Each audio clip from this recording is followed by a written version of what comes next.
Item ಯಾವುದೇ ಇರಲಿ try ಮಾಡಿ ಆಚಿ ಚಿಕನ್ ಮಸಾಲಾ. ಕೊಬ್ಬು ತೋರಿಸಿದ್ರೆ ಹುಷಾರ್ ಅಂತ ರೌಡಿಗಳಿಗೆ ಇನ್ಸ್ಪೆಕ್ಟರ್ ವಾರ್ನ್ ಮಾಡಿದ್ದಾರೆ. ರೌಡಿ ಮಿಟ್ಟೆ ಗ್ಯಾಂಗ್ಗೆ ನವೀನ್ ಕುಮಾರ್ ಖಡಕ್ ವಾರ್ನಿಂಗ್ ನೀಡಿದ್ದಾರೆ. ಮಿಟ್ಟೆ ಗ್ಯಾಂಗ್ಗೆ ಖಡಕ್ ಎಚ್ಚರಿಕೆಯನ್ನು ನೀಡಿದ್ದಾರೆ ಇನ್ಸ್ಪೆಕ್ಟರ್ ನವೀನ್ ಕುಮಾರ್. ದೊಡ್ಡಬಳ್ಳಾಪುರ ಗ್ರಾಮಾಂತರ ಠಾಣಾ ವ್ಯಾಪ್ತಿಯ ರೌಡಿ ಶೀಟರ್ ಈತ ನರಸಿಂಹಮೂರ್ತಿ ಅಲಿಯಾಸ್ ಮಿಟ್ಟೆ.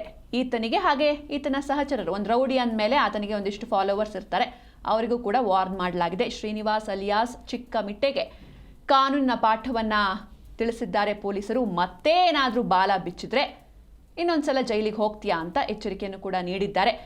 ಇನ್ಮುಂದೆ ಕಾನೂನು ವಿರೋಧಿ ಚಟುವಟಿಕೆಗಳಲ್ಲಿ ಭಾಗಿಯಾಗಬಾರ್ದು. ಪ್ರತಿನಿತ್ಯ ಬೀಟ್ ಪೊಲೀಸರು ಅವರ ಚಲನವಲನಗಳ ಬಗ್ಗೆ ನಿಗಾ ಇಡಬೇಕು ಅಂತ ಸೂಚನೆಯನ್ನು ಕೂಡ ಬೀಟ್ ಪೊಲೀಸರಿಗೆ ನೀಡಿದ್ದಾರೆ. ಹಾಗೆ ಪ್ರತಿನಿತ್ಯ ಅವರು ಏನೆಲ್ಲ ಮಾಡ್ತಾ ಇರ್ತಾರೆ, ಡೈಲಿ ಅವರ ರೋಟೀನ್ ಏನು ಕೆಲಸ ಮಾಡ್ತಾರೆ, ದಿನನಿತ್ಯ ಏನೆಲ್ಲ ವ್ಯವಹಾರಗಳನ್ನು ಮಾಡ್ತಾರೆ, ಈ ಬಗ್ಗೆ ಮಾಹಿತಿ ನೀಡಬೇಕು ಅಂತಲೂ ಕೂಡ ಎಚ್ಚರಿಕೆಯನ್ನು ನೀಡಿದ್ದಾರೆ. ಈ ಒಂದು ರೌಡಿ ಪರೇಡ್ನಲ್ಲಿ 43 ರೌಡಿ ಶೀಟರ್ಗಳು ಭಾಗಿಯಾಗಿದ್ರು. ದೊಡ್ಡಬಳ್ಳಾಪುರ ಗ್ರಾಮಾಂತರ ಪೊಲೀಸ್ ಠಾಣೆಯ ರೌಡಿ ಶೀಟರ್ಗಳಿವರು. ಬೆಂಗಳೂರು ಗ್ರಾಮಾಂತರ ಜಿಲ್ಲೆಯ ದೊಡ್ಡಬಳ್ಳಾಪುರ ಗ್ರಾಮಾಂತರ ಠಾಣೆ ಇದರಲ್ಲಿ ಈ ಒಂದು ಪರೇಡ್ನಲ್ಲಿ ಭಾಗಿಯಾದಾಗ ಮತ್ತೇನಾದರೂ ಕೊಬ್ಬು ತೋರಿಸಿದ್ರೆ ಹುಷಾರ್ ಅಂತ ರೌಡಿಗಳಿಗೆ ಇನ್ಸ್ಪೆಕ್ಟರ್ ವಾರ್ನ್ ಮಾಡಿದ್ದಾರೆ. ರೌಡಿ ಮಿಟ್ಟೆ ಗ್ಯಾಂಗ್ಗೆ ಇನ್ಸ್ಪೆಕ್ಟರ್ ನವೀನ್ ಕುಮಾರ್ ಖಡಕ್ ವಾರ್ನಿಂಗ್ ನೀಡಿದ್ದಾರೆ.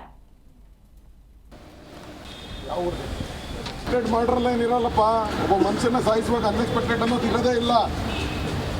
ಉದ್ದೇಶ ಇರ್ತದೆ, ಯೋಚನೆ ಮಾಡಿರ್ತೀರಿ, ಪ್ಲಾನ್ ಮಾಡಿರ್ತೀರಿ, ಪ್ರಿಪ್ರೇಷನ್ ಮಾಡಿರ್ತೀರಿ, ಎಕ್ಸಿಕ್ಯೂಷನ್ ಮಾಡಿ, ಹಿಂಗೆ ನೀವು ಅನ್ಎಕ್ಸ್ಪೆಕ್ಟೆಡ್ ಮಾಡೋಕ್ಕಾಗ್ತದೆ. ಇವ್ರ ಬಗ್ಗೆ ನಿಗಾ ಇಡಿ. ಸರಿ, ಈ ಕಡೆ ಬನ್ನಿ. ಪ್ರತಿಯೊಬ್ಬರದ್ದು ಫೋನ್ ಡೀಟೇಲು, ವಾಟ್ಸಪ್ಪು, ನಮ್ಮ ಇನ್ಸ್ಟಾಗ್ರಾಮು, ಮತ್ತು ಏನು ಇವರು